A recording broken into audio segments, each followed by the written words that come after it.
Hello everyone and welcome to Creator in Conversation, the official podcast of the Tallaght Academy of Sequential Art, TASQ, Ireland's premier academy dedicated solely to comic book production and sequential art and design. This episode is a very special one. Here at TASQ, we've invited numerous people from across the industry, both in person at our campus here at the Avonmore Road, the Edge Dublin, and also across Zoom.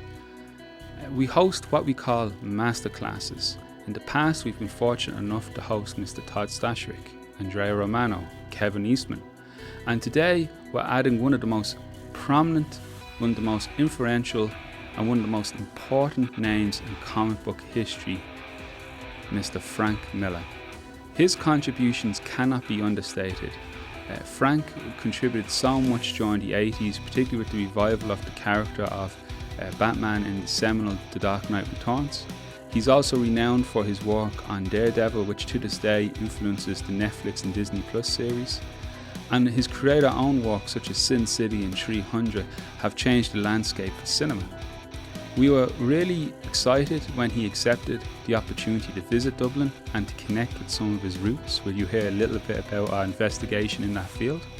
And thanks to Dublin Comic Con, we were able to offer a screening of the documentary Frank Miller, American Genius, written and directed by Slang, who also participated in a Q&A live at Dublin Comic Con with Mr. Miller as well.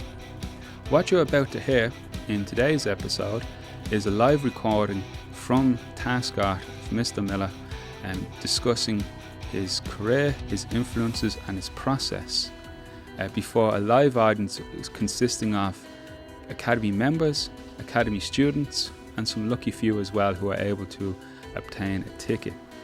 This is one of the core elements of what we offer here at TASQ, and if you would like to participate in future events such as this for the networking opportunities, or you're just a passionate collector or fan of comics, we invite you to follow us online at TASQ. And wherever you get the opportunity, keep your eye out for more news around Frank Miller, American Genius, the documentary, and where you might be able to view it as well. Selene and Frank have been taken around various different conventions, and it's great for the fans to see this documentary. It's an astounding piece of work. And so, without further pause, I introduce you all, in his own words, Mr. Frank Miller, live at Tallaght Academy Sequential Art.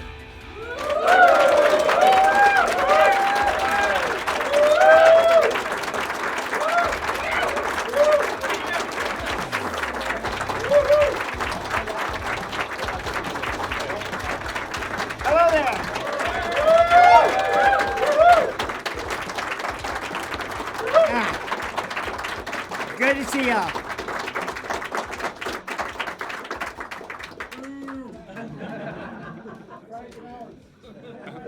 Who is that?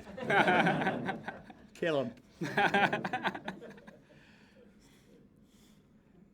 Awesome. Thanks so much. Thanks so much, Evan. Thank you for coming to this very special masterclass at Tallaght Academy Sequential Art. Mr. Miller, thank you for coming along. It's a pleasure. Thank you. So this is always been a dream trip to make here to Ireland. Oh yeah. And how have you been enjoying it so far? Oh, I've enjoyed it a great deal. It's been lovely, and it's beautiful, and the people are just as friendly as I hoped you'd be. You have family from yeah. that comes in. So you have, is it both on your mother's and father's side? You have the Millers and the O'Neills. Is that correct? Yeah. And we were talking just a little bit about earlier on today about the history of some of your family. So just before we go into the usual type of conversations that we would have at these type of events where we're talking about the craft of comic books, my background was in history, so I did a little bit of some sleuthing just into your background. So don't worry, nothing too incriminating. Where'd you get those pictures? But it was, so what's interesting is with the name Miller and O'Neill, what they have in common is that they were both come from Northern Ireland. And statistically speaking, 50% to 75% of people with the name Miller in the country come from County Antrim. Now with O'Neill would find its way also to Tyrone, as well. Now with Miller, there's two branches that you can find as well, which is one from England, and then one from Scotland. Boy, it's so bad, And then, so what we found. Where were you before you came here?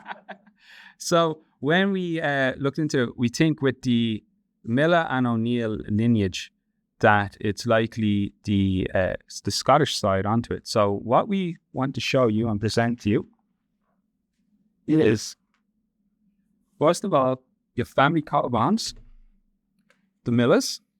So and the cross will represent the Miller's cross when they would grind the wheat and such into it. Yeah. And then this here is just tell you about the genesis of your family name, where that came from. Yes. So this is everything here. And your motto is translated as the best things await us in heaven, as it will say here, your family motto there as well. Huh? That's great to hear because my whole life's been a misery.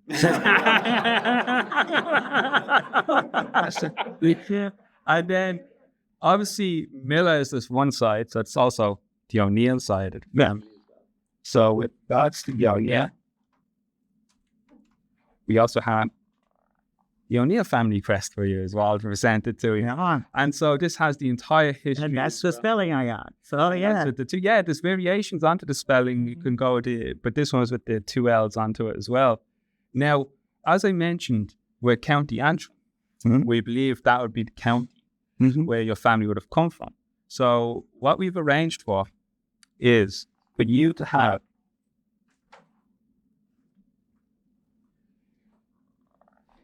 your very own piece of land in County Antrim.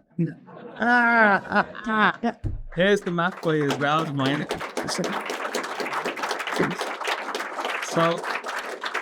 So when you go home, you're taking a piece of home with you as well. Who says I'm going home?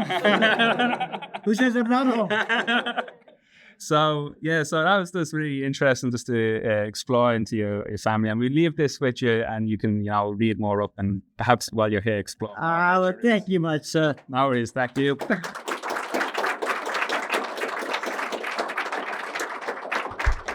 Okay, so we were off to a very depressing start. So, they tell me I'm supposed to impart some kind of wisdom to y'all. The best I can do is answer questions.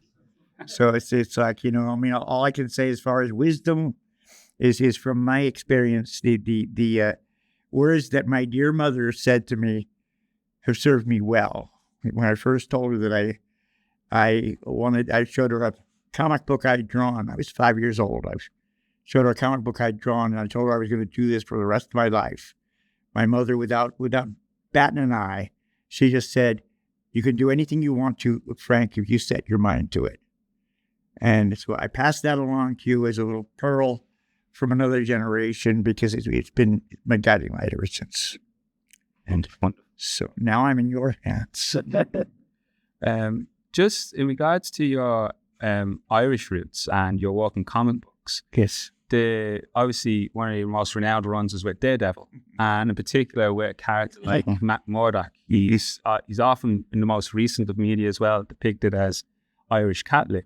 Yeah. Was that something you had first introduced? Was that your idea? Yeah, I brought that, but I felt I brought it very legitimately because in the original very first story of Daredevil that was ever done that Stan Lee wrote and Bill Everett drew. And he's a name that goes way back in comics history, the 1940s. But in that story, there's a brief mention that he comes from the neighborhood of Hell's Kitchen in New York. And Hell's Kitchen is an historic neighborhood, because it was named by Irish immigrants because the summers are so damn hot there that they named it Hell's Kitchen. And it was It was a very Irish neighborhood for a very long time, and so much so that it had its own gangs that gave the mafia trouble. So it seemed natural to make Matt Murdock more obviously an Irish Catholic, and I felt that fit in with his character too, because please take no offense, I mean this in a loving way, but we're all a pack of liars and good ones, and who but a liar would make a pledge to his father that he would never run out and be a tough kid and play baseball and everything else. All he'd ever do is study, and would become a lawyer and a vigilante. Now these two things don't exactly line up. So I thought that it all fit together as a guy who would achieve the right goals while playing with the truth. Just now. And when you were working on your stories, when you were working on your stories, do you find that ever to be intimidating, or are you just excited to get into the storytelling process? Like, are you just, when you're about to break a story, or is it differ when you're working on, let's say, a character like Batman or Daredevil, or as opposed to a creator-owned original story that you have? Do you find a difference in your approach to breaking that story? It doesn't really. It doesn't change the approach. No. But there are differences in intent and differences in what happens. Mm-hmm. But my method, it stays the same. It's a method that I've developed over many, many years, and everything is planning, especially if you want to do very spontaneous work. There's nobody much more prepared than a jazz musician, and what I plot my stories very carefully, always being willing to throw in a complete monkey wrench into the middle of it to disrupt it. A story to me is it's a pathway, but it's not a pair of leg irons. You can play with it a lot along the way. You have to always leave room for your characters to surprise you, and for events to come up that you didn't expect. Because if it's all absolutely plotted out and predictable in your own mind, I don't know if you're going to do that good a job at surprising and terrifying, and otherwise torturing the reader. And when drawing upon your own life and experiences within your work, there's some your background characters are fascinating, particularly the mutant guy in the Dark Knight. That language pattern, the way that doesn't slang that they answer their own. Like, where do you come up with so like phrases like that? Is that something you sampled over here, or is this something that's as complete as off the cuff? No, the way the mutants talk actually came from my collaboration with Lynn Potterly, because she grew up in a suburb of Detroit, and she and her brothers grew up with this bizarro lingo that they spoke, and so it was like suburban, protest lingo by adolescents, and I simply took notes from that and used that as a speech pattern for this guy. That's amazing, because it's just, when you see it really makes the world building of that just amplifies the environment of the story into it. And then growing up, then were you always an avid comic book reader yourself? Oh yeah. And how did you find your way to comics? Was it first comic strips, or did you find comic books quite early on as well? Actually, I found Superman first. Oh, really? Yeah, and before I could read, I was watching the old Fleischer brothers cartoons on TV, the old World War II Superman cartoons. They reran forever, because I was born in the very late 50s, so the World War II at the time was a distant memory, but the cartoons still ran because they're the best cartoons America's ever produced. Certainly, they compete with the best of Disney, and so I was inspired by those. And my father was at the time a traveling salesman. He'd bring back comic books from New York and other places, and I just fell in love with it because it was with comics. What I think I related to them. I think the way in which I related to them the most wasn't the wild adventure, as much as I loved that. It was that you look at a comic book and you realize one person can do the whole thing. And I can draw, kind of draw, and I can put words in those bubbles, and people can see my story. And I don't need to have a bunch of other people involved. And so it was a way to very directly. I'm sure if you decide as a child that you want to write stories, it's very much the same thing. Or if you want to become a painter, that you realize it's something that you can think of doing with your own brain and your hands. And I think that was a lot of what drew me into doing comics. That's amazing. And you mentioned like Superman's the first that you came across, and you also have, of course, written for Batman as well. But what you may know, but you've done the origin stories for both. You did Batman Year One, you did Superman Year One. When you're writing for, well, in Dark Knight Returns, Batman obviously is the protagonist, and Superman isn't necessarily the antagonist, but there's a rivalry of sorts, but they're like broken friendship or colleague between them. In Superman, you see the early genesis of the relationship as well, but the POV kind of swaps. Yes. Is that always your intent, that if it's a Batman book, well, Batman should be the focus, we see it more from his POV, and then if it's Superman? Yeah. That's the way I write heroic stories, and always that, with some exceptions,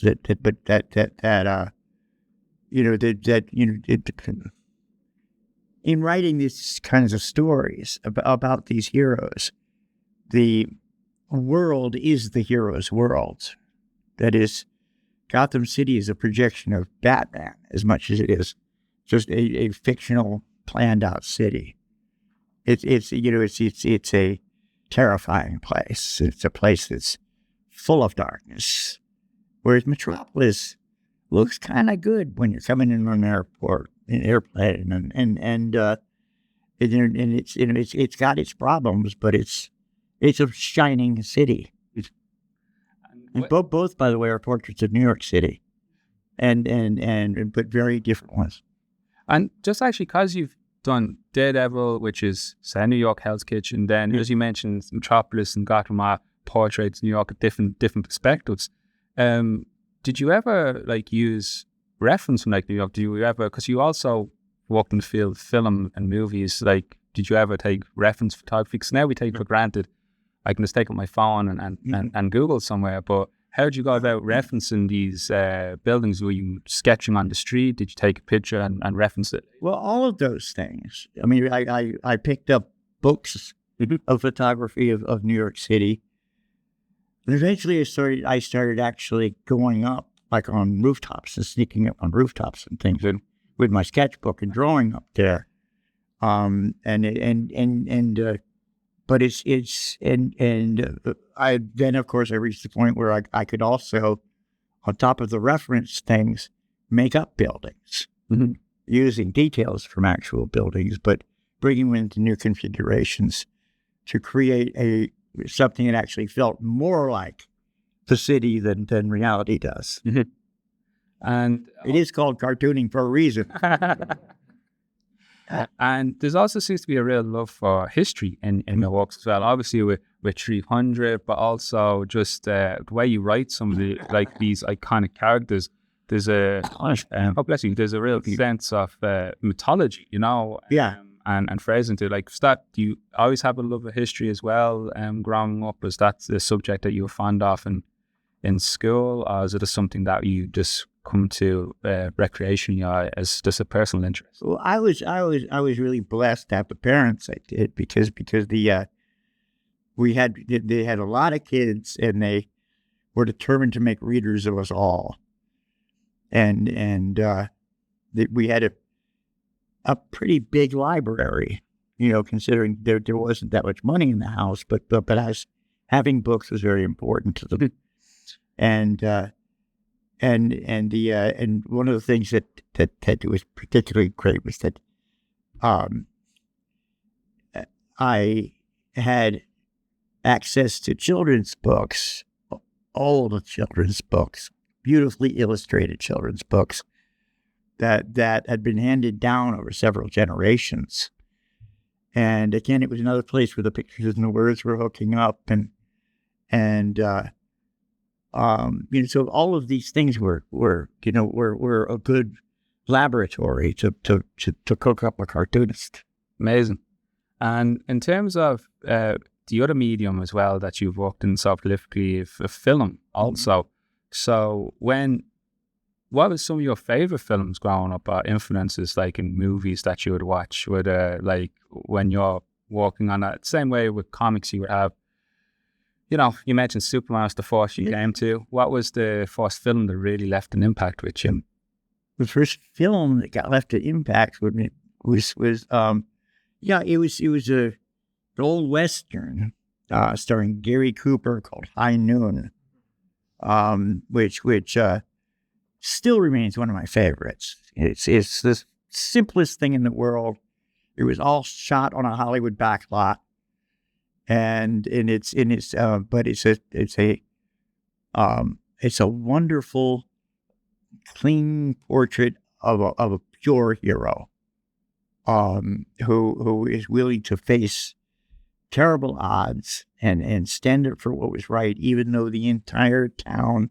He's the sheriff of a small town. The entire town turns its back on him, and still he does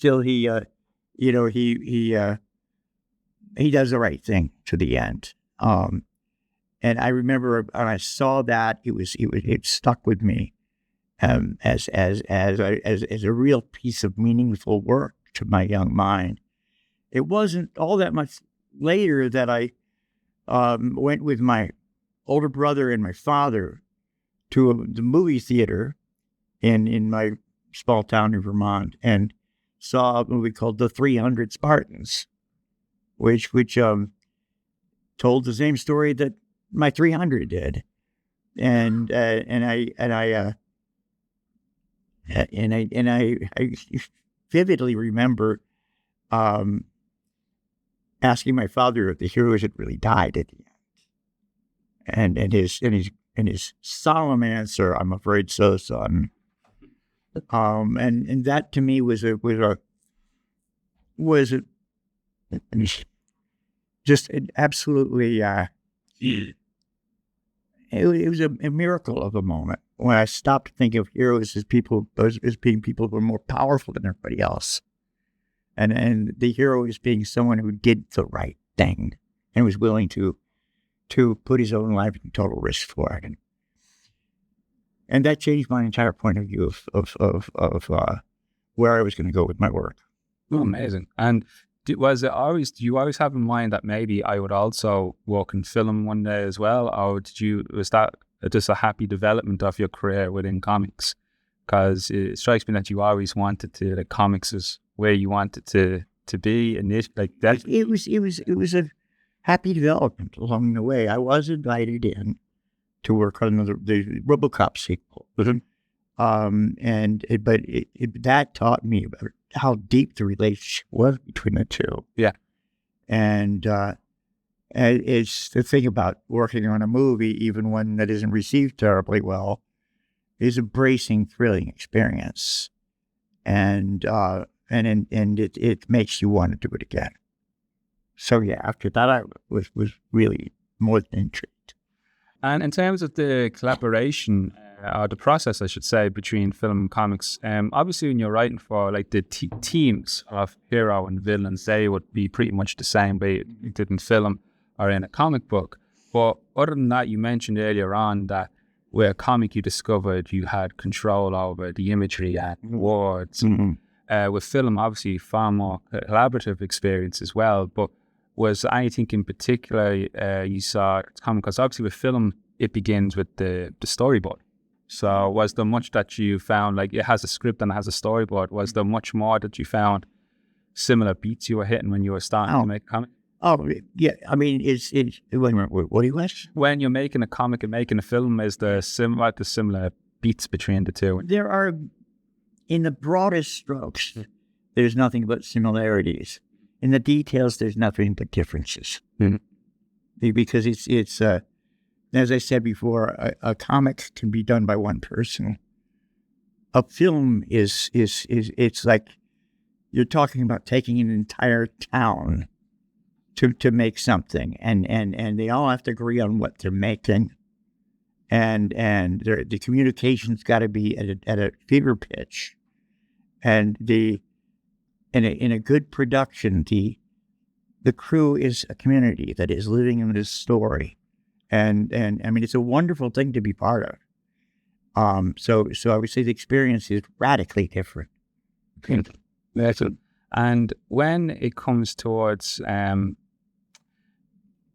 you're making your own stories, because you've seen everything from your original. So you've worked for licensed IPs, then you've done original stories, but you've also have experience now in the publishing world as well, like putting them together and packaging. So you've done like every facet of a comic's life cycle. You've now overseen and had some experience into it. What for you has remained the most, enjoyable? What you enjoy the most in making a comic? Is it the writing, the illustration, the playing, the world building? What was it that for you was the? It's sitting down and drawing more than anything. Yeah, that's what I was built for. Yeah. And what's your preferred tool to trade when it comes towards drawing? Is there a particular brush that you like to use? Yeah. Well, first off, I've got to warn you. Some of you are going to think the tools that I use belong in a cave somewhere, but I learned from from a number of artists, and I've got to say, sadly, that they're all dead now because I learned to draw with the old tools and to so I dip my brushes in ink, and I even when I'm doing a straight line, I'll use a brush and ruler, which takes a few years training, and I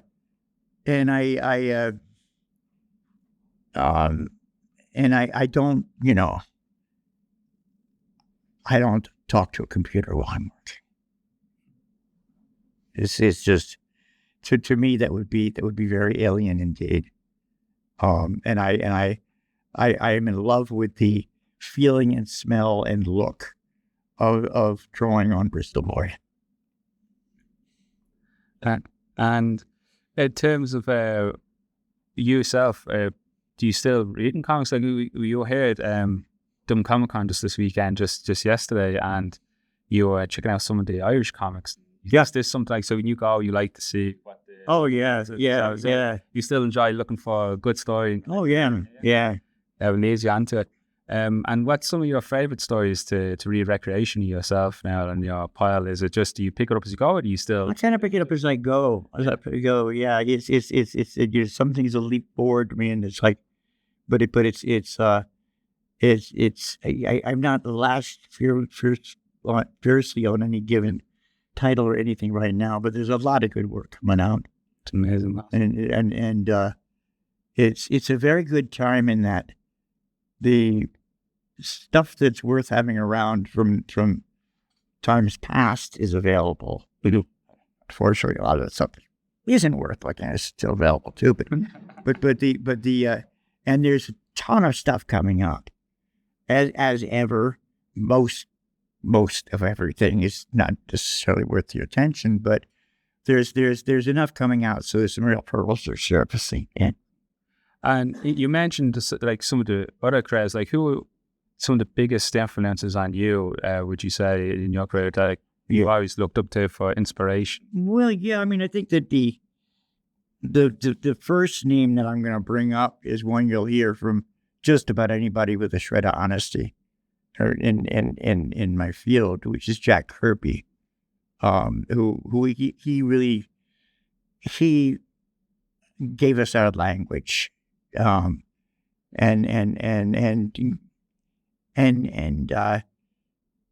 he gave us our sense of mythology.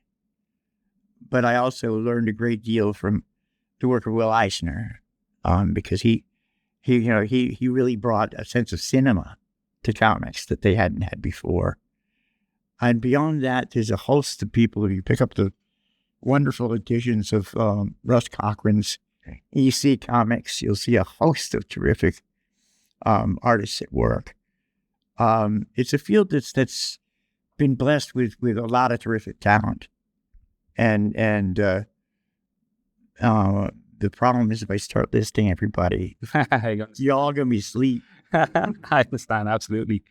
And then I just have just a couple more just 2 questions left for me, but then we're going to throw shortly to the audience here as well.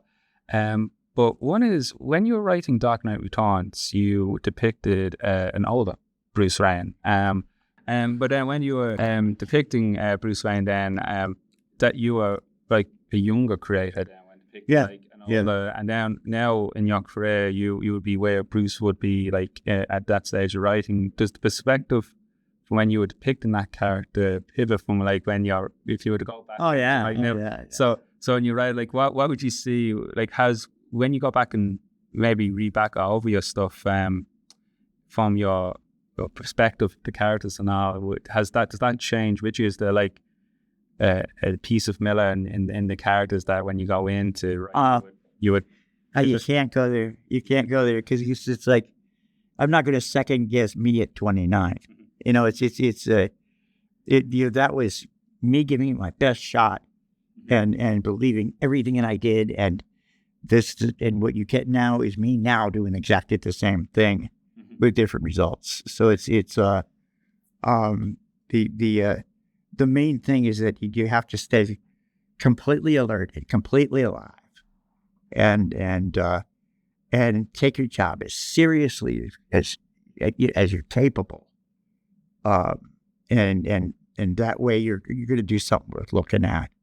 I like to quote the great philosopher Aristotle, who once said that happiness was the state of all your energies channeled along the lines of excellence. And I think that happy life is one where you work very, very hard and do the very best work you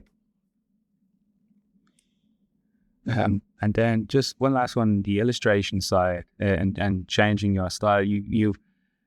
You like to experiment, I find, with comics in an exciting way. Even with Dark Knight 3, you had the idea of the mini comics within it, which I thought was such a fun idea. It's like, I'm getting a comic, there's a bonus comic in it as well. That's awesome. Like, why isn't this expanded?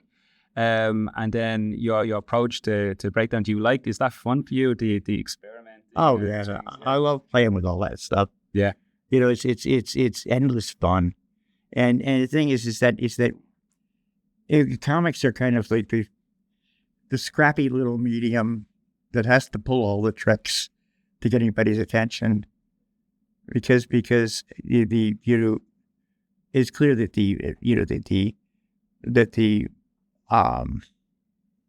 comics are nobody's definition of the dominant story form of our time, and so I feel like we got to pull every trick there is to get their attention. And I like to come up with new tricks. It's awesome. Awesome. Thank you.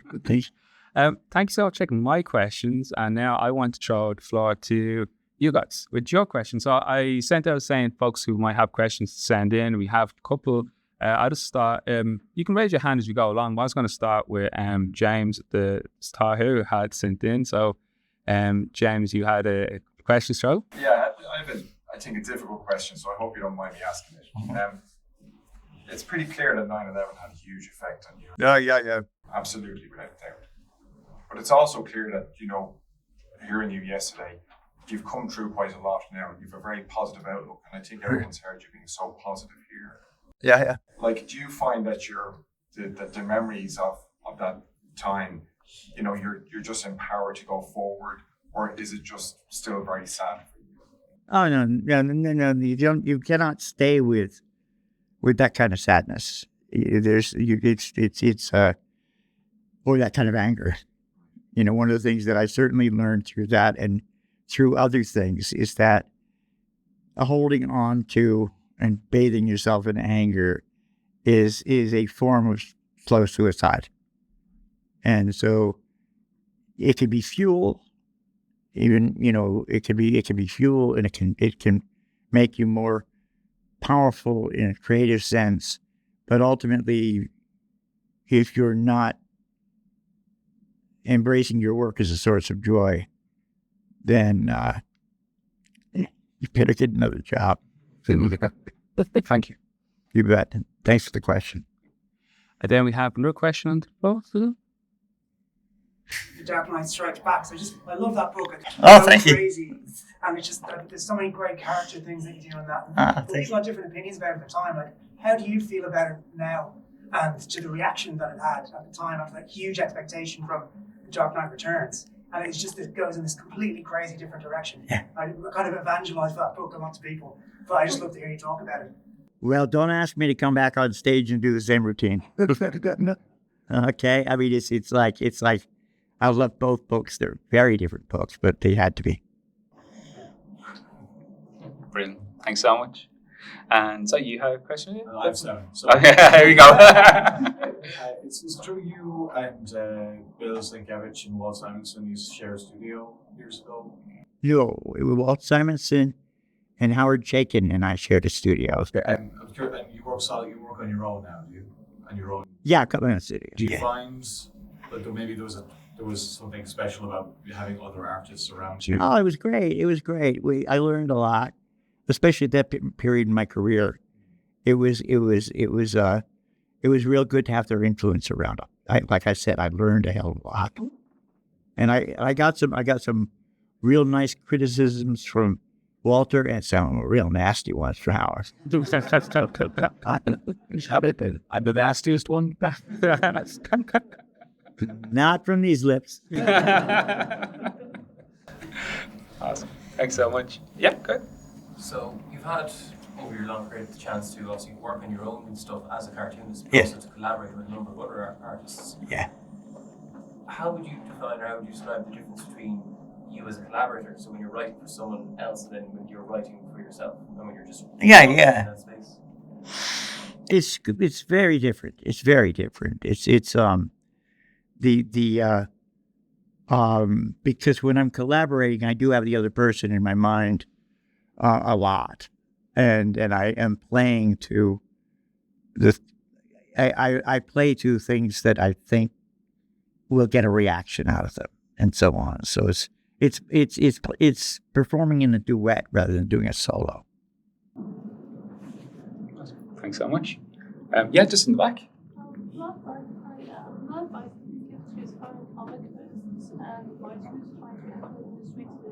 So, what advice would you give to aspiring comic book artists trying to enter into the industry today?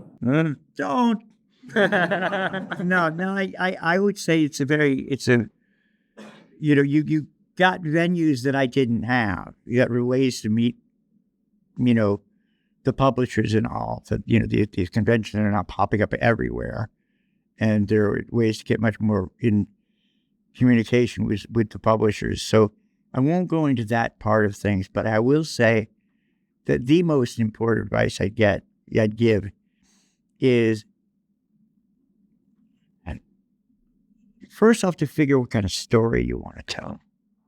What kind of thing that's real, just aching to get out of you, to climb out of your guts. Because you're going to be spending, if you do it, you're going to be spending most of your waking hours doing it. And after that, it's talk to people whose work you like and they'll give you tons of advice, and then study the work you'd like, and then study the methods people use to work. The drawing will be, if you're going to draw your work, you really got to learn drawing. I mean, there's no real shortcut to that. I tried.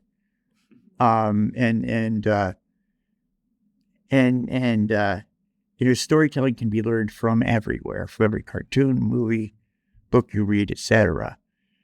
But it takes practice. Practicing by imitation is fine, and all of that.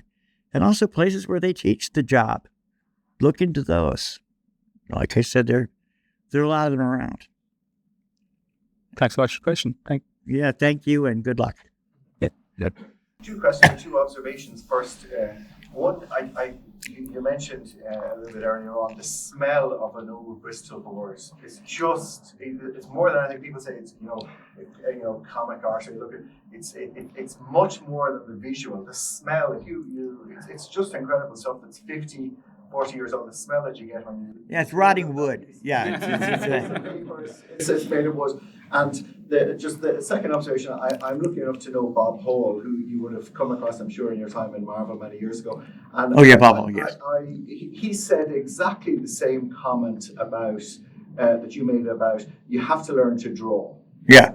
He said you have to learn to draw, and he said I'll go and I just look at, and I get stuck sometimes when he was starting off. He said I'd look at what did John Buscema, how did he tackle it, and I'd look at it and I'd try and swipe it, and then as a time I got better at it. Just they were 2 observations that I. And let me interrupt you for a moment though. I'd mention one time John Buscema came to give a talk at Marvel Comics to all the young kids who were just breaking in. I was one of those young kids, and in comes John Buscema, who's a sort of sprawling figure of a man who spoke like a truck driver, and it drew so beautifully, and he in the course of it, people were asking like, how do you do this? How do you do that? And one point somebody said, oh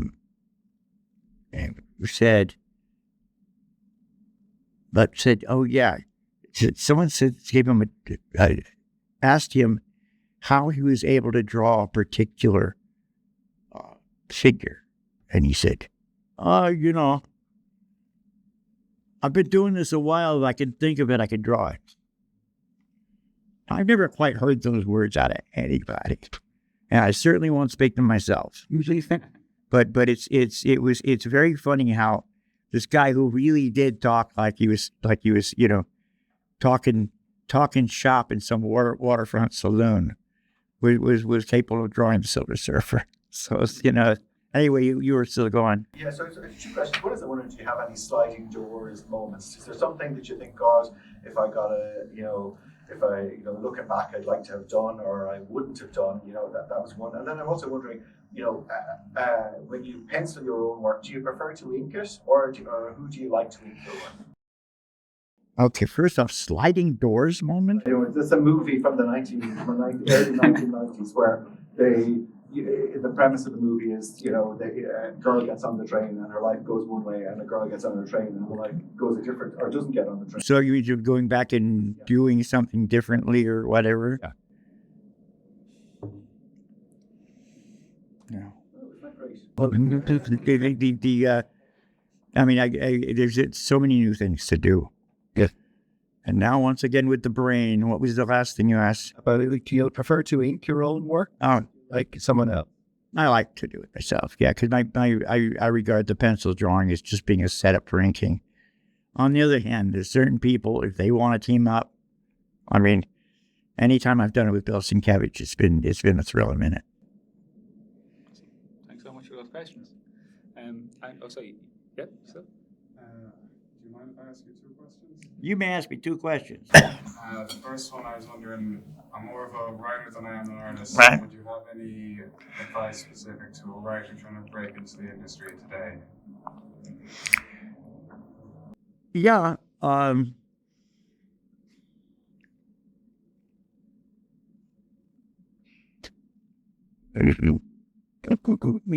You've got to learn the fundamentals. They're much more important than knowing anything about comic book continuity or anything like that. You've got to learn what a character is and what a story fundamentally is. There are number one piece of advice is read a lot.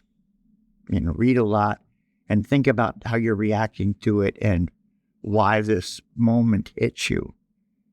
Then there are I'd say find any books that you can find on screenwriting, because you'll often find people think very analytically about 3-act structure and working for a generally a wider audience.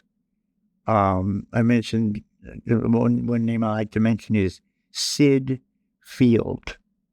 Field is classic spelling. Sid is in Sydney. He wrote a book called Screenplay and other books.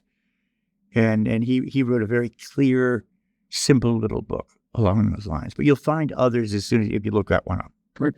Yeah. Thank you very much. The second question, when you're collaborating with an artist, you mentioned before, it's like a duet. Do you have any advice as to how you approach giving your script to an artist? Do you write it differently for an artist, and how would you approach that kind of relationship? As a partnership. As a partnership, it's much better if you get to know, because You have a better idea, right? well, it becomes you know who you're talking to, because your script is a letter to the artist. Sure, it's got directions for everybody else down the road, but when you're writing the script, you are telling a story to an artist, and it's his job to bring his vision and his abilities to make it come to life. Okay. He will be your best friend or your worst enemy. Okay. Yeah, we just go to the back and then to the left. Yeah. It's really a pleasure. Just wanted to pick your brain for a minute about the way you approach time in comics, in particular how you approach them. You brought that to storyboarding, you brought that to directing, but were you a fan of Krigstein, for example, and the way that you broke Barry Krigstein? Young Master Race, that stuff, yeah. Oh yeah, I enjoyed Krigstein a great deal. I think he was having a lot of fun. In a way, he was trying to take us all to second grade, and to try to break out of the only rhythm comics it had for their entire history.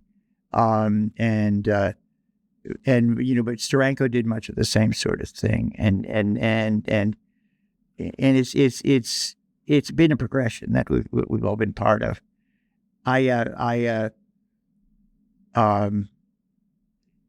Time is the wonderful enemy of the cartoonists, because unlike other media,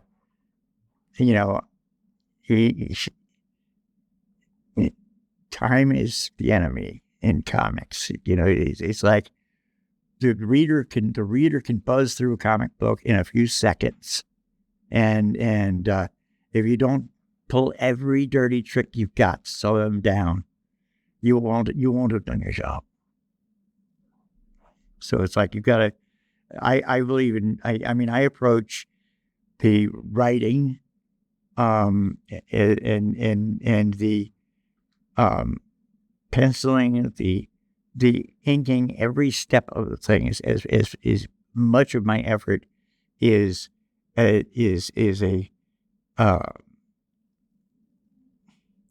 effort to seduce the reader into spending just a little more time lingering on what I'm doing without confusing them. Keep this in mind. Basic law: confusion is death. If you confuse people, They close the book and you lost them. Thanks so much for that question. And so, Mr. Miller, I just want to say thanks for taking the time to chat with us today. Pleasure. My question to you, when I first read your work, it became very apparent that you weren't shy about sharing your politics through your work. And a memory that seared into my head was when chromo artwork from The Dark Knight Golden Child was used in the Hong Kong protest a few years ago. I was just wondering, is there any particular moment or standout piece of your work transcending beyond comics that sticks out to you or something that you're proud of? No, and here's why. Because I don't think anything can transcend comics. Comics are a medium. They're not a genre. And remember, comics include Gary Trudeau and Herb Locht and all kinds of international cartoonists who brought down presidents and defied dictators. And so comics are a part of our culture. And so, we aren't just about guys in tights. We aren't, we're out there as part of culture, and we deserve our place, but to get it, we've got to earn it. And that means pushing the boundaries a great deal. We need not be a hidden little cult. Brilliant. Yeah, go ahead. Right. You obviously have such a vast body of work from over the years, but if you wanted to be remembered just for one piece of work you've done, one thing you've drawn, one story you've written, what would be the one thing that you're proudest of doing? I wouldn't be the one picking it, would I? All I can hope is that y'all would have a good long argument. And anyone else? Oh yeah, sure, yeah. I'm going to be a bit cheeky here because I'm actually on a +1. Is there any piece of work, and I know I'm asking you decades here now to troll through, but any piece of work that you've happened across that stopped you in your tracks and made you go, oh man, I wish I'd done that? Oh yeah. I got shelves and shelves full of them. Yeah. It's come on. I mean, if I start listing them, it's going to be ridiculous. I mean, it's all the stuff that I've been deriving from all these years. There's people who draw 10 times better than me, people who write 10 times better than me, and the people who did things for the first time that I'm still doing, I don't know where to start. So yeah. Thanks so much. And there was another one. Oh yeah, go ahead.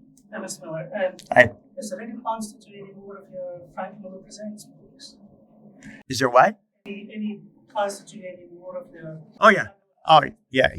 It's an ongoing operation. You bet. Awesome. Yeah. A lot of the questions I thought of have already been asked. Well, I'll ask you more whimsical question. Is there any character you'd like to hang out with that you either wrote or co-wrote? True. Just in general.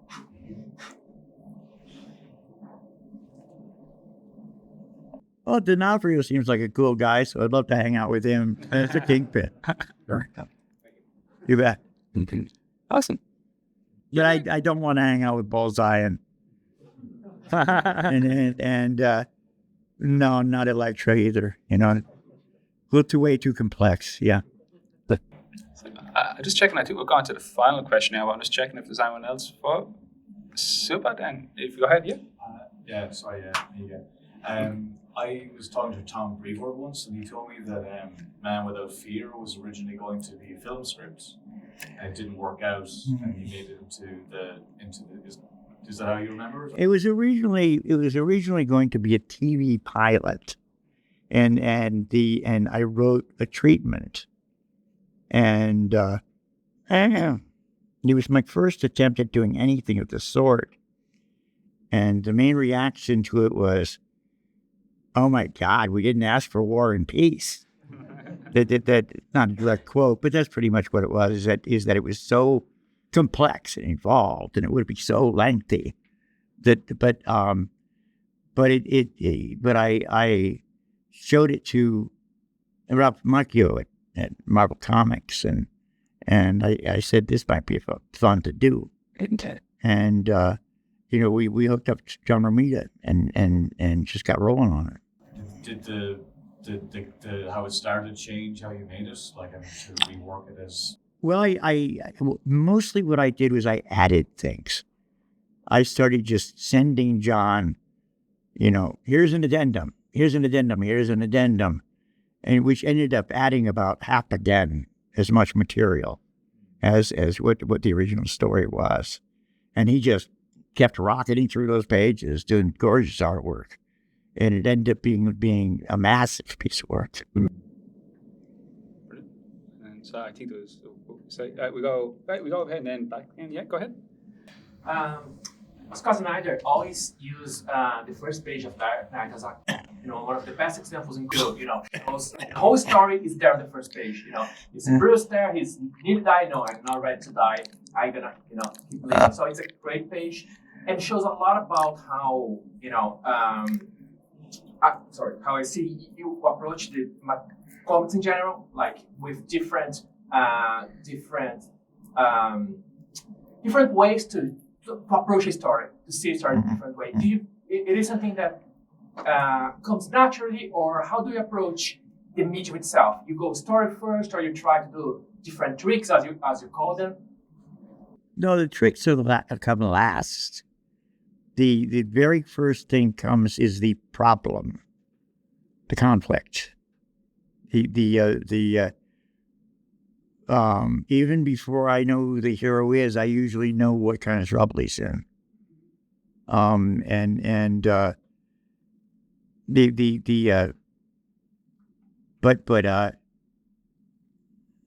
Everything does spring from the hero, whether it's a guy or a girl. For instance, with Martha Washington, she is, there's no character I'm more proud of, and partly because she is the purest hero I've made up, in that she confronts and overcomes more obstacles than anybody I ever worked on. All the odds are against her, and starting with the fact that I used her and not him. So it's really the character in the setting will generate the obstacles and the villains. Thank you. Okay, so in back, yeah. Sorry, just a quick one. How do you write characters who are smarter than you? I cheat.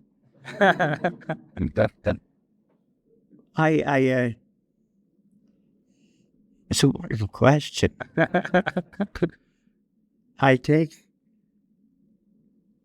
What I do is I think about something for a good long time and come up with a nice long answer. And then I shrink that down to about that and have them say this little bit, meaning that they say it right away. So that means their brain's working 200 times faster. That's what best I can tell you. Twins. And I was going to close out with this question, yeah. You mentioned before with film treatments, I was wondering when you're pitching a story idea, is there a note for that between film and comic books? Because I'm more used to film at the moment, where you do a treatment and you deliver a synopsis and then an outline and then finally a script. Is there any kind of overlap or similar process? Yeah. I mean, it really. I mean, it's you go through a lot of the same stages. In comics, the stakes are much lower, so there aren't as many people involved, and you'll probably go for the first couple stages without talking to anybody. And then, you know, but you will still be turning in a story, getting a reaction and adjusting to the reaction and moving ahead that way. So it's essentially the same process. Yeah. Thank you everyone for your questions. They were amazing. Thank you, Mr. Miller, for your answers. You bet. Thanks for all those great questions.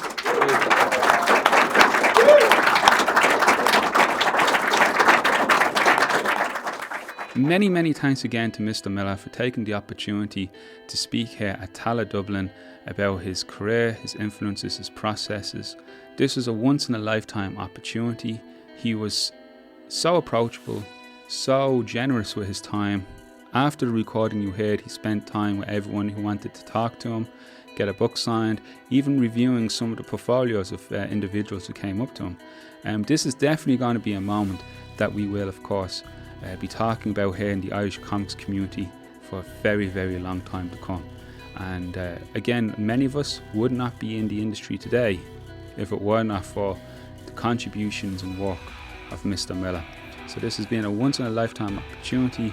I sincerely thank Mr. Miller, Slang Thomas, his whole team for making this possible.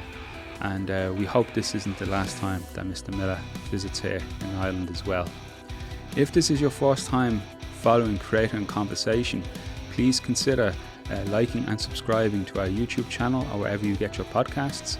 And if you would like to know more about what we do here at TALA Academy of Sequential Art, TASQ Art, then please consider following us online under the handle @TASQ Art, that's TASQART, or visit tasqart.com. You can also email us at info@tasqart.com. Again, that's TASQART. Until next time, this has been a copyright production of Macaulay Consultancy 2025.